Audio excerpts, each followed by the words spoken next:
Bienvenue à l'émission Crois-tu? Mon invité, lorsqu'il était ado, était plutôt turbulent. Dieu lui a parlé, non de vive voix. Dieu s'est servi plutôt des événements qu'il a vécus lorsqu'il était ado. Dieu l'a attiré vers lui. J'ai le plaisir de vous présenter M. Jean-Paul Gosselin. Jean-Paul, bienvenue à l'émission Crois-tu? Ouais, bonjour, Régent. Bonjour. Et puis, on aimerait bien connaître un petit bout d'histoire concernant ton enfance, concernant ta naissance. T'es né où, au fait, Jean-Paul? En fait, oui, je viens de Saint-Romuald, juste de l'autre côté, en face de Québec, La rive sud. la rive sud, exact. Donc, j'ai grandi là. Je viens d'une famille qui était quand même une famille croyante, qui avait du respect pour Dieu, pour les choses de Dieu. Et puis, j'ai été élevé avec des valeurs quand même. Je me souviens que ma mère nous prenait chacun notre tour. On était 6 enfants, mais on était 5 qui étaient collés. Euh, et puis, elle nous prenait chacun notre tour pour nous faire prier le soir Hmm. avant de se coucher. Puis même les devoirs aussi. Elle se mettait sur le coin de la table, puis on passait chacun notre tour à faire nos devoirs, à se préparer pour l'école. Alors, j'ai eu une mère très dévouée, très engagée. Et puis, c'était une enfance relativement, je dirais, heureuse, quand même, bien encadrée. Puis, les choses, bon, se sont un peu gâtées avec l'adolescence. C'est donc d'où vient le titre, Une adolescence turbulente. Oui, je ne l'ai Euh, pas inventé, hein. J'ai pris non, ça dans tes non. notes. Oui. Euh, Dieu s'est servi de différents événements pour me, me parler. C'est depuis mon enfance. Je me souviens, par exemple, je vais donner quelques exemples de ça. Je me souviens du premier sacre qui est sorti de ma bouche. J'entendais sacrer autour de moi des amis ou des oncles que j'avais. C'était vraiment commun de prendre le nom de Dieu comme ça, ou les noms d'objets de l'Église. Et je me souviens du premier sacre qui est sorti de ma bouche. J'ai dit Christ. Et là, je suis venu mal. Je me suis dit, il m'a entendu.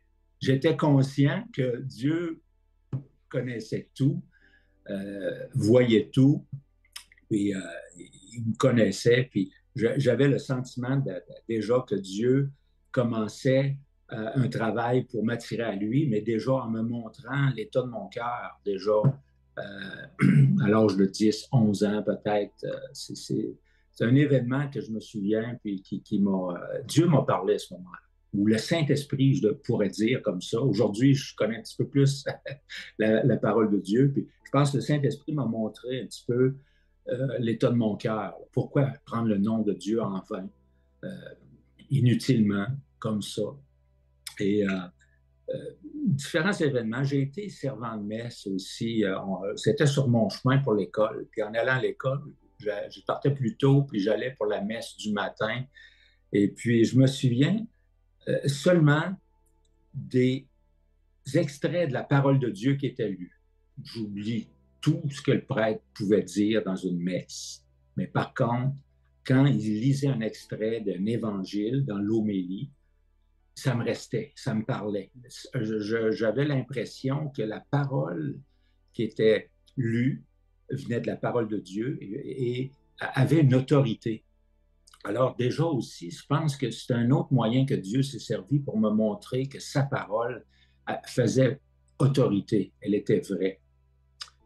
Bon, écoute, il y a toutes sortes de petits événements comme ça. Je me souviens à l'école, un professeur avait parlé en grand bien de la Bible parce qu'il disait que, je ne sais pas s'il était un vrai croyant ou pas, je pense qu'il était croyant jusqu'à un certain point.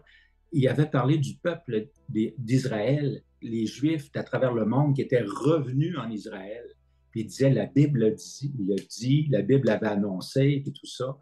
Ça, tout de suite, là, c'était un autre élément qui faisait en sorte que ça bâtissait un petit peu ma foi. Ma foi devenait toujours un petit peu plus grande dans les Écritures, puis, puis dans comment Dieu est vrai dans ce qu'il dit, dans ce qu'il affirme, comment la parole de Dieu était fiable. Alors, de fil en aiguille, avec toutes sortes d'événements comme ça, Euh, Dieu me parlait, m'attirait à lui. Il me montrait mon cœur aussi, par le fait même, parce que j'étais rebelle. On vivait une certaine insécurité chez nous parce qu'il y avait un certain problème, je dirais, d'alcool, malheureusement. On n'avait pas la parole de Dieu, on ne priait pas en famille vraiment. On n'avait pas la parole de Dieu pour nous éclairer, pour nous guider comme famille. Et puis, j'ai commencé à être perturbé un petit peu par le climat familial. Ça me dérangeait beaucoup. Puis, je me suis mis un peu à vouloir quitter, partir. Déjà à 16 ans, je commençais à partir en voyage, quitter la maison. Bon, je revenais, je quittais comme ça. Puis de 16 à jusqu'à plusieurs années plus tard, j'ai continué à voyager. J'ai développé un goût du voyage, mais en même temps, c'était une certaine fuite aussi. Hmm. Une fuite à cause d'un inconfort, à cause euh, du climat qui régnait chez nous, puis ça nous insécurisait, nous les enfants. Puis ça m'amenait à une recherche de Dieu, puis à me poser des questions un peu pourquoi je suis sur Terre, pour qu'est-ce que je fais, quel est le but de la vie, les questions que tout le monde devrait se poser, les questions qui nous sondent pour qu'on trouve une raison de vivre. Hmm. Puis dans mon adolescence, j'ai été témoin de certains jeunes qui s'étaient tournés vers le Seigneur Jésus, des jeunes de la polyvalente, parce que j'allais à Charny dans ce temps-là, au secondaire. Puis quelques jeunes avaient donné leur vie au Seigneur, puis il y avait la Bible en dessous du bras. Puis moi, je regardais ça, j'ai dit, qu'est-ce que c'est ça? Tu sais, pour nous, c'était bizarre dans Ouais. une Ben, petite mon ville comme... cher Jean-Paul, on va prendre une courte pause et puis OK. on va s'arrêter là à ces gens qui se promenaient avec une Bible sous le bras puis qui se trouvaient bizarres. OK. Après la pause, j'aimerais entendre la suite de ton témoignage. OK. Vous rappelez-vous du temps où vous étiez dans ce monde totalement perdu, quand Dieu vous cherchait? Vous souvenez-vous de la joie ressentie au moment où vous êtes passé de l'ombre à la lumière, quand votre raison de vivre par l'amour de Dieu est devenue claire? Allons, levons les yeux, montons sur la montagne pour conquérir. À la gloire de Dieu et au salut des âmes perdues, il est temps de célébrer notre foi.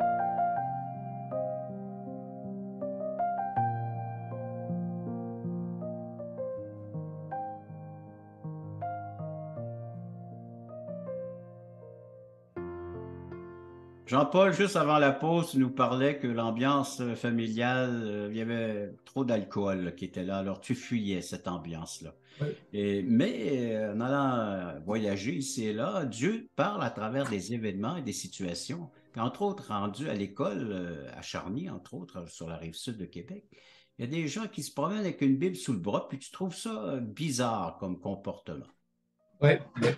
Ça faisait beaucoup parler les gens de la région, surtout une petite place comme Saint-Romuald, Charny, des petites places, milieu d'étudiants où tout se sait rapidement. Et puis, il est arrivé dans notre région quelqu'un qui reprenait un restaurant qui était en faillite. Il s'appelait Yves euh, Pétel. Il venait de se convertir au Seigneur. Il était en feu pour le Seigneur. Il parlait de l'Évangile à tout le monde. Tout le monde qui entrait dans son restaurant entendait parler du Seigneur, recevait une Bible ou du moins des dépliants qui expliquent le salut, comment être sauvé. Et ça m'a intrigué. J'avais un ami qui était livreur, leur livreur pour ce restaurant-là. Puis c'est un ami de connaissance. Alors je suis allé avec lui dans ce restaurant-là pour voir un petit peu, puis, par curiosité, puis voir qu'est-ce qui se passait là au juste. Et puis, la première fois que je suis rentré là, Yves m'a parlé du Seigneur, il m'a parlé de mon besoin de Jésus, le besoin de pardon. Il m'a remis une Bible et à partir de là, vraiment, ça a enclenché vraiment une recherche spirituelle plus profonde qu'avant. Déjà, j'étais un peu en recherche, mais là, ça l'a accentué, si tu veux, ma recherche de Dieu, puis ma raison de vivre surtout. C'était ça qui était important pour moi. Et puis, j'ai commencé à lire tranquillement la Bible. J'avais une certaine curiosité, puis de l'intérêt pour mieux connaître un peu ce que c'est la Bible, tout ça. Et j'ai entrepris de voyager. Ça correspondait à une période où je partais à sac au dos. Je suis devenu un pro du pouce, faire du pouce, l'autostop en français. Et je pouvais traverser l'Amérique du Nord. Je traversais l'Europe à plusieurs reprises sur le pouce, mais j'avais toujours ma Bible dans mon sac à dos, puis j'y revenais toujours.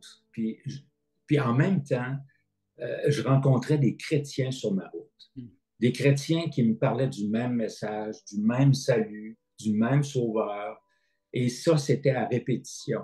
Partout où j'allais, il y avait toujours un chrétien ou une chrétienne qui m'approchait et qui me parlait de l'Évangile. Alors, tout ça, ça ne pouvait pas être du hasard. C'était Dieu qui me cherchait, Dieu qui me poursuivait même. J'irais même jusqu'à dire que Dieu me poursuivait parce que peu importe où tu as beau être à l'autre bout du monde, tu as beau être à l'autre bout du Canada, à Vancouver, tu as une chrétienne qui t'approche, puis qui te témoigne, puis qui te donne de la littérature, puis qui t'invite à aller à une réunion, et ainsi de suite. Je pourrais te compter plein d'endroits où j'ai été approché par des chrétiens. À San Francisco, exemple, on n'a pas d'argent, presque pas d'argent. Il y a une soupe populaire avec des sandwichs. Alors, on se retrouve là pour avoir quelque chose à manger. Et puis, avant la sandwich puis la soupe, il faut écouter un message. Alors là, il y a quelqu'un qui arrive, il ouvre la Bible, puis qui présente le Seigneur encore, présente le salut, tout ça. Alors, il y a plein d'endroits comme ça où des chrétiens m'ont témoigné de mon besoin de me tourner vers le Sauveur, vers le Seigneur Jésus. Alors ça, c'était une grande partie de ma vie. Et c'est vraiment à l'âge de 20 ans, je trouvais de 16 à 20 ans, là, j'ai été en lutte, une lutte intérieure où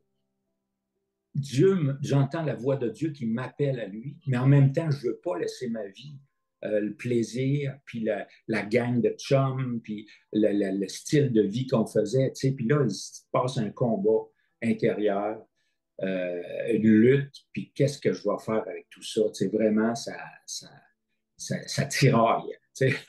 Ça tiraillait. Et vers l'âge de 20 ans, j'étais comme au bout du rouleau. Je trouvais que ma vie tournait en rond. J'allais vers nulle part.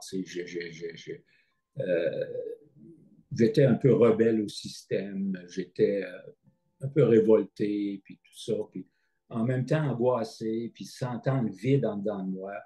Et puis, j'ai relu les Écritures.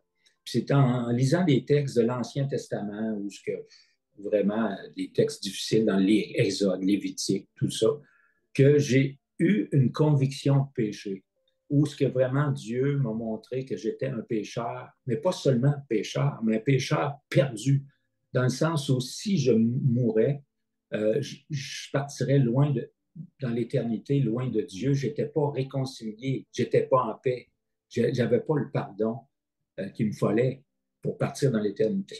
Alors, cette nuit-là, c'était le 7 janvier 1976.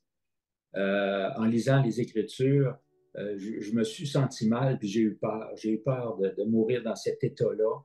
Et j'ai senti l'appel du Seigneur à ce moment-là. Vraiment, j'ai débarqué, j'étais couché dans mon lit, je lisais, puis je réfléchissais. Et puis, je me suis mis à genoux sur le bord de mon lit. Puis, j'ai donné ma vie au Seigneur. J'ai dit, Seigneur, prends ma vie, je te la donne, fais de moi ce que tu voudras. Je te confesse que je suis pécheur et je ne me souviens pas des mots exacts, là, Mhm. c'était une prière spontanée qui sortait du cœur, mais c'était un abandon entre les mains de Dieu, vraiment. Et cette nuit-là, Jean-Paul, oui. On va réfléchir à tout ce qui vient d'être dit, et surtout ces derniers instants là, où tu parles au Seigneur, tu parles à Dieu et ouais, tu réalises l'être que tu es devant lui, devant ce ouais, Dieu saint, ce Dieu pur. Tu réalises l'état de ton cœur, de ton âme, et tu ouais. implores sa grâce, sa Oui, miséricorde dans un sens. exact. Après la pause, j'aimerais que tu nous dises, tu nous donnes la suite de OK. cette démarche, ce pas, que ce choix, un moment bien précis de ta vie, hein, Ah avec ouais, lequel tu t'es adressé au Seigneur. Que s'est-il passé par après, par la suite, après la pause? OK. Le ministère Croix-tu est heureux de t'inviter à une étude biblique en ligne. Plusieurs écoutent régulièrement ces témoignages de conversion qui ont tous un point commun.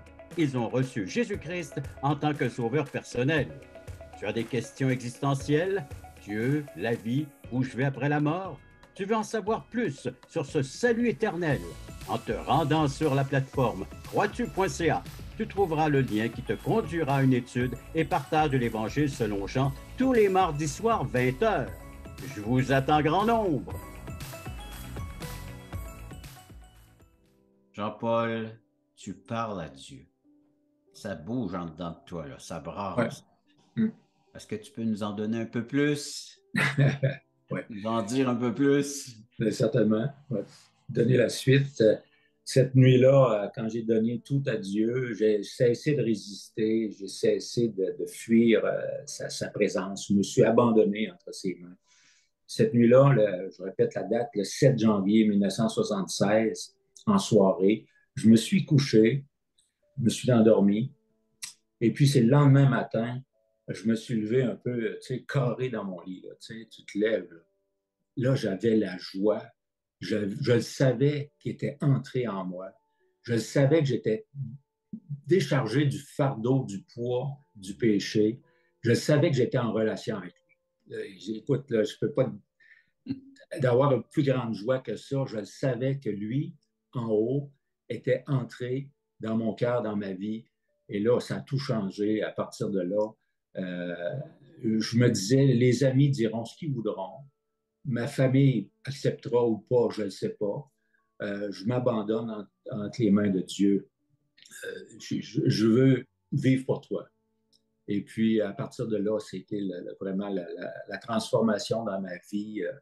Donc, les dépendances, diverses dépendances sont tombées. J'ai fréquenté, commencé à fréquenter le milieu chrétien, puis d'apprendre, d'avoir de l'enseignement biblique, connaître des chrétiens, partager la foi avec d'autres. Et fil en aiguille, les premières années ont été un peu, j'étais instable, mais ça a pris quelques temps pour être stabilisé. Le Seigneur m'a permis que je rencontre mon épouse Méline.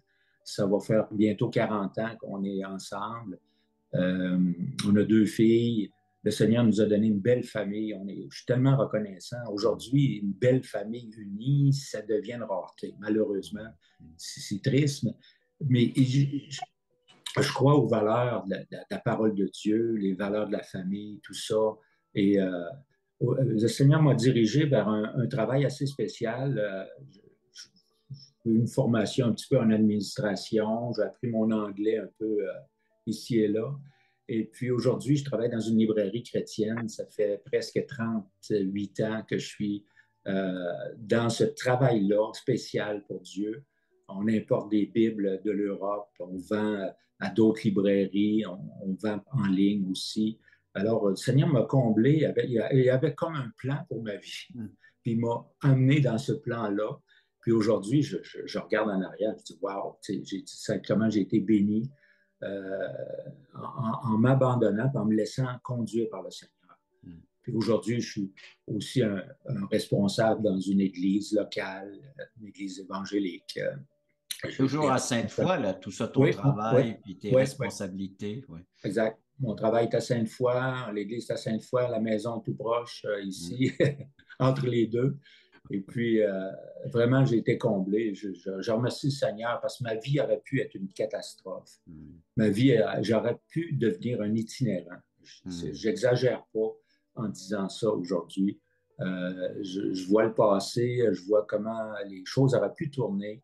Et si ça n'avait pas été de l'intervention de Dieu dans ma vie, je ne sais pas ce qui serait arrivé, en fait. Je ne sais pas qu'est-ce que je serais devenu. Est-ce que je serais encore en vie? Je ne sais pas. Mais par la grâce de Dieu, aujourd'hui, ma vie a un sens. Puis aujourd'hui, j'ai une espérance qui est vivante. J'ai une certitude face à l'éternité. C'est pas un à peu près ou un vague espoir. C'est une certitude. Je sais que Dieu vit en moi. J'ai reçu le Saint-Esprit quand j'ai cru. Et puis, le Saint-Esprit m'a scellé et j'appartiens à Dieu. Puis, lorsqu'il va revenir ou si je meurs, je sais ce qui va arriver. La Bible me le dit. Et puis, je suis en paix. Je suis en paix avec le futur. Est-ce que tu peux nous parler un peu de l'appui de cette assurance, de cette espérance, euh, sur quoi tu appuies tout ce que tu viens de nous dire, nous partager? OK. Tout est dans les Saintes Écritures. Il y a pas de, c'est pas moi qui invente quelque chose. Là. Tout ce que je dis, j'affirme maintenant, est basé sur la parole de Dieu. Donc, il y aurait des textes à rattacher, à relier à tout ce que tu viens de nous dire. Oui. Je pourrais sortir plusieurs textes. Je vois l'apôtre Paul, par exemple, dans Philippiens, qui dit il ne sait pas s'il devait rester pour aider les chrétiens ou partir auprès du Seigneur, puisqu'il est beaucoup mieux d'être avec lui dans la gloire. Tu sais, il y a plein de passages qui nous montrent comment, après cette vie sur la terre, comment on va être émerveillé par la grandeur de Dieu, par sa grâce envers nous. Puis, Parce que Dieu nous décrit non seulement l'état de notre vie ici-bas sur Terre, mais l'état qu'on aura aussi dans une autre sphère, dans son royaume, dans le lieu céleste, dans sa demeure. Et tout ça, c'est par la foi qu'on peut vivre pleinement ces vérités-là. Jean-Paul, je vais te garder encore pour un court instant parce que j'aimerais que tu t'adresses à nos téléspectateurs, tu leur lances un défi, une invitation. Tu nous as bien démontré dans ton témoignage que Dieu parle à travers des événements, à travers des situations de la vie courante pour nous attirer vers lui. Il veut attirer l'humain vers lui parce qu'il y a des choses à régler avec lui, puis il y a des choses à partager. Et puis, encore une fois, comment est-ce qu'il a répondu à tes grandes questions existentielles, le pourquoi de notre existence, qu'y a-t-il après la mort, tout ça. Tu as tout trouvé les réponses dans la parole de Dieu. Et après la pause, j'aimerais que tu reviennes avec, dans ces textes peut-être, ou quelques versets, ou du moins, comment est-ce que les hommes ou les femmes qui nous écoutent, ces gens qui nous écoutent là, peuvent vivre ce que tu vis aujourd'hui au moment présent. Et ça fait plus longtemps, presque 50 ans. Après la pause, un bon défi pour nos téléspectateurs, cher Jean-Paul. Merci. Le voici, ce merveilleux cadeau. Nous vous offrons un livret d'environ 20 pages qui a comme titre « Passeport pour le ciel ». Très bien illustré. Un enfant le pourrait saisir, comprendre la portée du message. Nous vous l'offrons tout à fait gratuitement, sans aucun déplacement de votre part. Vous pouvez nous appeler, vous pouvez aller sur notre site croixtu.ca, faire des demandes, mais il sera livré à la maison, chez vous. Alors donc, juste en faire la demande, et il sera livré gratuitement à la grandeur du Québec, grandeur du Canada, à tous ceux qui voudront le recevoir, qui va vous expliquer comment avoir un passeport pour entrer au ciel, et cela pour l'éternité. Jean-Paul, donc, tu trouves des réponses et tu vois comment est-ce que Dieu t'a interpellé maintes et maintes fois dans les événements de ta vie pour se faire connaître à toi, se révéler à toi. Et surtout, la personne principale qu'on retrouve dans la Bible, la personne de Jésus, le Christ, le Sauveur, le Seigneur, de façon très personnelle. Peux-tu nous en parler davantage? Bien, à tous ceux qui peuvent écouter mon témoignage présentement, je vous invite fortement à vous tourner par la foi vers le Seigneur Jésus. C'est lui qui est venu sur la terre, c'est lui qui a démontré une vie parfaite, une vie sans faille, sans péché. Et c'est lui qui est allé à la croix pour expier nos péchés, pour prendre non seulement nos péchés, mais ce qu'on est par nature, notre nature pécheresse. Et il a reçu la condamnation qu'on aurait dû recevoir. Et ça, c'est vraiment le plus grand message, le plus beau message qui existe, qui soit euh, Dieu, le Fils qui vient pour porter nos péchés. Et c'est vraiment le regard de foi dans sa direction. Par la foi, il n'est pas visible physiquement, mais par la foi, il est partout et peut être à l'endroit où vous êtes présentement et vous pouvez vous adresser à lui en toute liberté, lui parler, ouvrir votre cœur pour le recevoir comme Seigneur et Sauveur. Alors, c'est l'invitation que j'aimerais vous faire à tous. C'est vraiment la chose la plus importante qu'il y a dans la vie, sur la terre. C'est vraiment le salut en Jésus. Et vraiment, la parole de Dieu nous montre d'où on vient, pourquoi on est là, puis où est-ce qu'on s'en va. Alors, vraiment, la parole de Dieu répond à ces questions-là d'une façon parfaite et ça satisfait le cœur. L'âme peut se reposer dans ce qui a été accompli à la croix par le Seigneur Jésus et dans la parole de Dieu qui est certaine, qui est sûre et certaine. Et c'est par la foi qu'on s'accapare de tout ce que Dieu nous offre Ouais. par amour en son Fils Jésus. C'est là que nous retrouvons le sens à la vie, le pourquoi de notre existence et même l'assurance après la mort d'avoir une place auprès de lui pour l'éternité plutôt que être dans les souffrances éternelles comme la Bible nous le décrit. On est épargné de tout cela parce que lui, il l'a subi à notre place. Alors à nous de nous identifier avec son œuvre et ce que nous méritions, de réaliser que c'est le salaire du péché qui est venu porter à la croix pour chacun d'entre nous pour nous en délivrer et libérer. Jean-Paul, toi, tu as toujours cru que la Bible était la parole de Dieu. La meilleure façon, je pense que pour que les gens puissent avoir cette assurance, cette certitude, c'est de les encourager à lire la Bible. Hein? Ah oui, bah oui. Alors, on leur donne cette possibilité-là, cette opportunité-là. Écrivez-nous, appelez-nous, le numéro de téléphone ou à croixtu.ca. Venez nous visiter. On a des études bibliques les mardis soirs à 19h ou à 20h pour les gens du Nouveau-Brunswick. Et puis à 9h30, on a des témoignages. Toi, tu y as participé, Jean-Paul, les samedis matins à 9h30, tu as un rendez-vous pour chacun d'entre vous à écouter des témoignages comme celui que vous venez d'entendre à l'émission Croix-tu. Il y a le Passeport pour le ciel et d'autres littératures. On est là pour vous encourager à faire la lecture de la Bible et à découvrir le merveilleux Sauveur que les évangiles, encore une fois, partagent avec les lecteurs et puis avec ceux qui ont la foi. À vous de le vivre pleinement. Merci Jean-Paul de ta participation à l'émission. Merci à chacun d'entre vous d'avoir été à l'écoute de cette autre émission. Crois-tu?